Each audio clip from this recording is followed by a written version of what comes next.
নমস্কার বন্ধুরা, আজ আমি নিয়ে এসেছি দ্বাদশ শ্রেণীর নতুন সিলেবাসের রাষ্ট্রবিজ্ঞানের সেমিস্টার 3-4-এর সিলেবাস। তোমরা ইতিমধ্যেই ফার্স্ট ও সেকেন্ড সেমিস্টার পরীক্ষা দিয়ে ফেলেছ। এরপর তোমাদের থার্ড ও ফোর্থ সেমিস্টার পরীক্ষা বাকি আছে, যেটা তোমাদের দ্বাদশ শ্রেণীতে দিতে হবে। তোমরা ফার্স্ট সেমিস্টার পরীক্ষা ঠিক যেমন দিয়েছো, থার্ড সেমিস্টার পরীক্ষা ঠিক তেমনই হবে। আর সেকেন্ড সেমিস্টার পরীক্ষা যেরকম দিয়েছো ঠিক সেরকমই তোমাদের হবে ফোর্থ সেমিস্টার পরীক্ষা।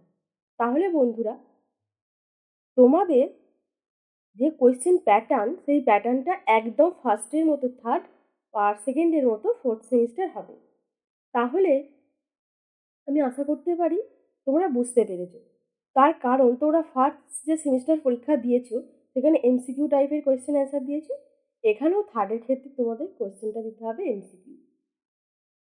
এখানে একটা পার্থক্য, যে পার্থক্যটা হচ্ছে তোমরা ফার্স্ট সেমিস্টার পরীক্ষা দিয়েছো তোমাদের নিজস্ব স্কুলে, এখানে থার্ড সেমিস্টার পরীক্ষা তোমাদের দিতে হবে অন্য স্কুলে গিয়ে।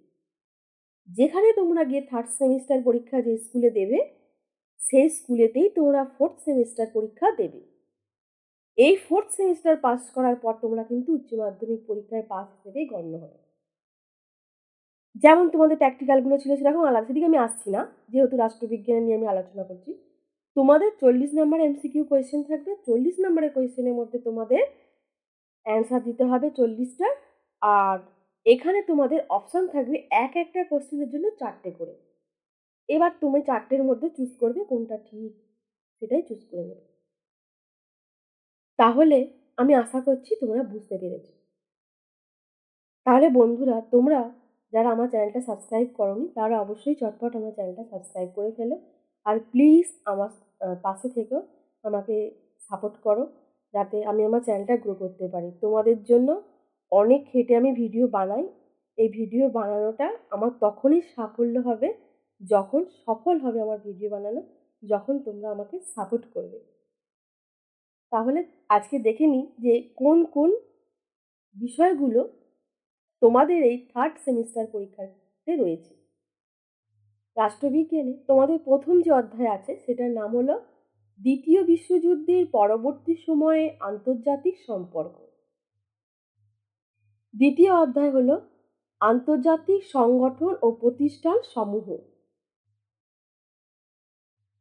3 নম্বর অধ্যায় হলো সমকালীন বিশ্বে নিরাপত্তার ধারণা সমূহ। 4 নম্বর অধ্যায় হলো ভারতের বৈদেশিক নীতি। 5 নম্বর অধ্যায় হলো রাজনৈতিক দলসমূহ এবং দল ব্যবস্থা। 6 নম্বর অধ্যায় হলো জাতি গঠনের সমস্যা সমূহ। তাহলে বন্ধুরা, এই 6টা অধ্যায় তোমাদের থার্ড সেমিস্টার পরীক্ষাতে আছে দ্বাদশ শ্রেণীর রাষ্ট্রবিজ্ঞানে। এই অধ্যায়গুলো তোমরা অবশ্যই মন দিয়ে বাড়িতে অভ্যাস করবে। আর এই অধ্যায়ের এমসিকিউ কোয়েশ্চেন অ্যান্সারগুলো আমি তোমাদেরকে নেক্সট ভিডিও আপলোড করে দেব। তোমরা অবশ্যই আমার চ্যানেলটা সাবস্ক্রাইব করে পাশে থেকো। তাহলে বন্ধুরা, আশা করছি আমি তোমাদের সিলেবাসটা বোঝাতে পেরেছি। আজকের ভিডিও এই পর্যন্তই। আবার তোমাদের সাথে দেখা হবে নেক্সট ভিডিওয়ে। ধন্যবাদ।